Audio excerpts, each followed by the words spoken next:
Hello, good evening. I'm Jeonard Jarapan, first year BSED. This project is for JED 3 mathematics. So today I'm going to discuss introducing functions, specific in relation, and also the three types of relation. So now, um, relation, an example of relation in function, it is a group of pair. So it's like a group of employees, a group of students, group of sellers, and a group of teachers. So those are a group of pair, and that is what we call relation in functions. Now, in relation, according to Nevera al, that domain is the first set that contains with elements, and the second set it also contains an element, and this is what we call the range. Again, the first set is the domain, and the second set is the range. So here, I'm going to show you an example. So you can see that um, set of x, the element, there are elements, which is 2, negative 4, 7, negative 2, 3, and the y, element of y, 5, 3, 1, negative 5, and 2. Those are the element. So x is the domain and y is the range. If um, if the element of x is paired with element of y, an example is 2 paired with 5, this is what we call relation, right? Again, relation. So 2, 5, negative 4 to 3, relation. 7 to 1, relation. Negative 2 to negative 5 is a relation. 3 to negative 2 is a relation. So this is an example of a relation. So now, so displaying relations in mathematics, there are a lot of methods to show relation, but in common, there are three types. Um, it can be displayed first in table form, second is mapping, and the third is graph. So now I have an example here. So this is what we call um, the table. I believe that we were able to encounter this during high school days. So as you can see, if you're going to compare the example about the domain and the range and its element, it's similar to this table.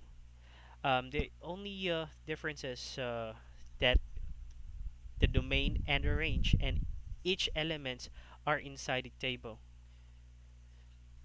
Right, and also the relation it follows. So as you can see that the row 2, 5, negative 4, and 3 is a relation. 7 to 1, negative 2 to negative 5, 3 and 2 is a relation. So that's how it works in table form. And second is mapping.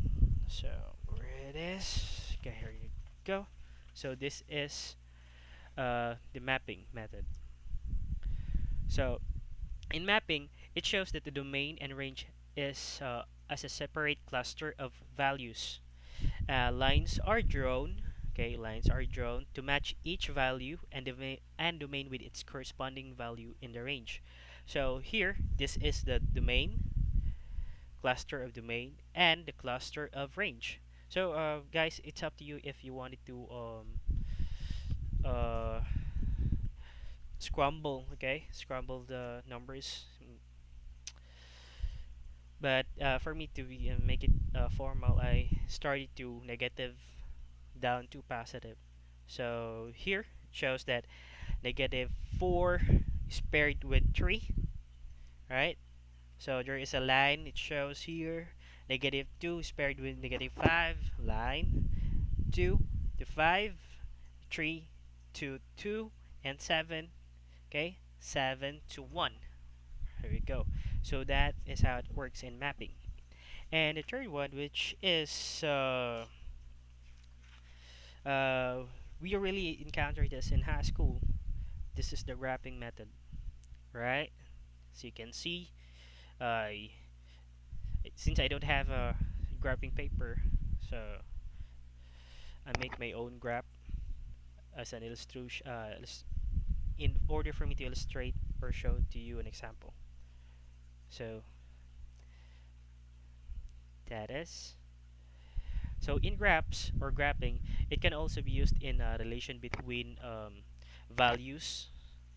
Each ordered pair is plotted as a point of the graph. The placement of a point along the x-axis, this is the x-axis, okay, x-axis, and the y-axis indicates that the x and the y values for the ordered pair. So an example of um, the element of 2 is the element of x. So here we're going to start from the endpoint or 0. So this is 0, right? So start, count to 1 since positive 2 to x-axis. This is the positive side, negative side of x-axis. Positive side, count 1, 2, and in the second set or the y-axis, it is a positive 5. So this in y-axis, this is the negative side, and upward is the positive. So we're going to count 1 to 5 upward. 1, 2, 3, 4, 5. So here, it shows here, this is the result. So that's how it works in graphing method. Right. So now, I was able to provide to you how to display relations in three most common example. So now I'll show you what are the three types. Okay, the three types of a relation. Just a second. So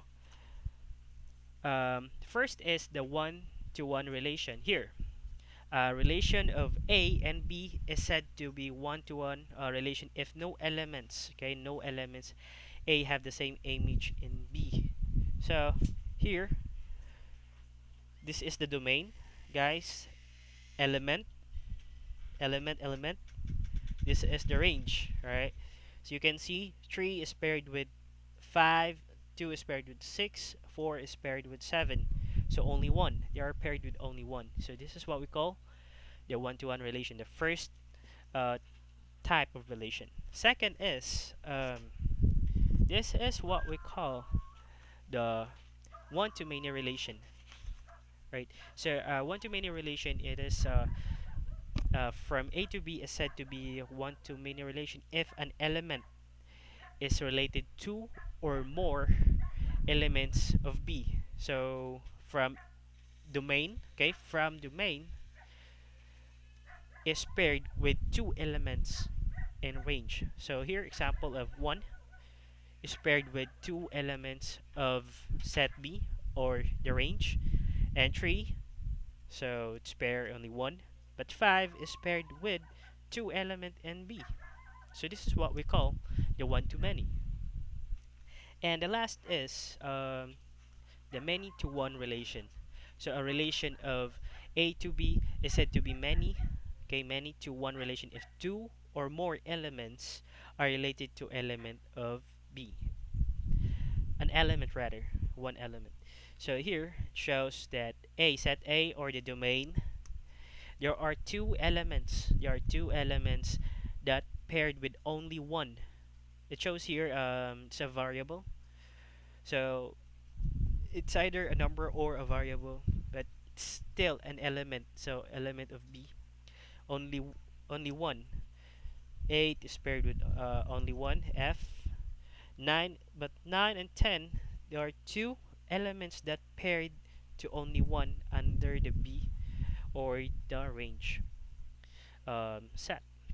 So this is how the many to one relation works. All right. So now, I believe that I was able to discuss, as what I mentioned a while ago, that what is a relation, and also the three types of relation.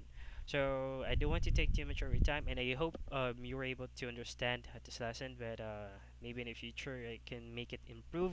I'll do my best. So thank you guys. So have a good night and bye for now. Thank you.